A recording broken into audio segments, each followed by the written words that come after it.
Charlie and the Chocolate Factory. Once upon a time, in a small, shabby house on the edge of a town, there lived a boy named Charlie Bucket. Charlie's family was very poor. He lived with his parents and his 4 grandparents, all squeezed into one little wooden house. They often had nothing but watery cabbage soup for dinner, and though Charlie never complained, his stomach was always hungry. Nearby, towering over the town, was the great chocolate factory of Willy Wonka, the most magical and mysterious factory in the world. No one ever saw workers going in or out, yet wonderful chocolates, caramels, and sweets were shipped out daily. People whispered about strange little shadows seen behind the windows, but no one knew the truth. Charlie loved chocolate more than anything in the world, but he only got 1 bar every year on his birthday. He would eat it slowly, making it last for months. One day, the newspapers were filled with astonishing news. Mr. Willy Wonka had hidden 5 golden tickets inside his chocolate bars. The lucky finders of these tickets would be invited into the chocolate factory and receive a lifetime supply of sweets. The whole world went mad with excitement. The first ticket was found by Augustus Gloop, a greedy boy from Germany who ate chocolate all day long.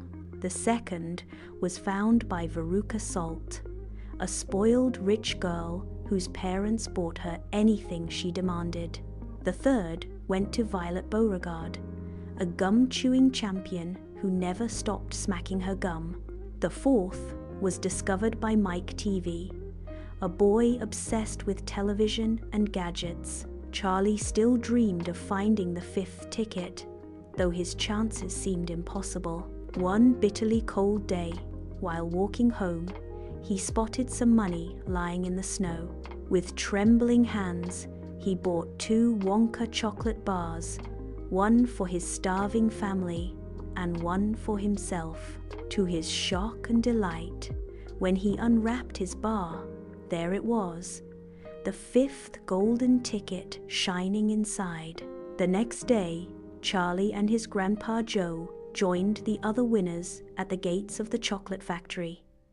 The doors swung open, and out stepped Mr. Willy Wonka himself, wearing a purple coat and a tall top hat. His eyes sparkled with mischief. "Welcome, my little friends," he said with a bow. "Today you will see wonders beyond your wildest dreams." And wonders they did see. Inside was a chocolate river flowing under sugar bridges, edible grass made of minty sugar, and trees dripping with candy fruits. The river was stirred by a waterfall, and sailing on its banks were the mysterious Oompa Loompas, the tiny workers who ran the factory. But soon, the children's flaws began to show. Augustus Gloop could not resist leaning over to drink straight from the chocolate river. He fell in, was sucked up a glass pipe, and carried away to the fudge room. The Oompa Loompas sang a cheeky song about gluttony. Violet Beauregarde ignored Wonka's warnings and chewed a magical gum that turned her into a giant blueberry. She had to be rolled away to the juicing room. Again, the Oompa Loompas sang. Veruca Salt demanded a trained squirrel that sorted nuts, but the squirrels judged her as a bad nut and tossed her down the garbage chute. More Oompa Loompa singing followed. Mike TV, obsessed with being the first to try Wonka's new teleporting chocolate invention, shrank himself to a few inches tall. He had to be stretched in the taffy puller. At last, only Charlie remained quiet, humble, and kind. Mr. Wonka stopped in front of him, his eyes twinkling. "My dear boy," Wonka said, "do you know why you are here? You have won not just a lifetime supply of chocolate, but something far greater. You, Charlie, are to inherit my chocolate factory. Charlie gasped. He could hardly believe it.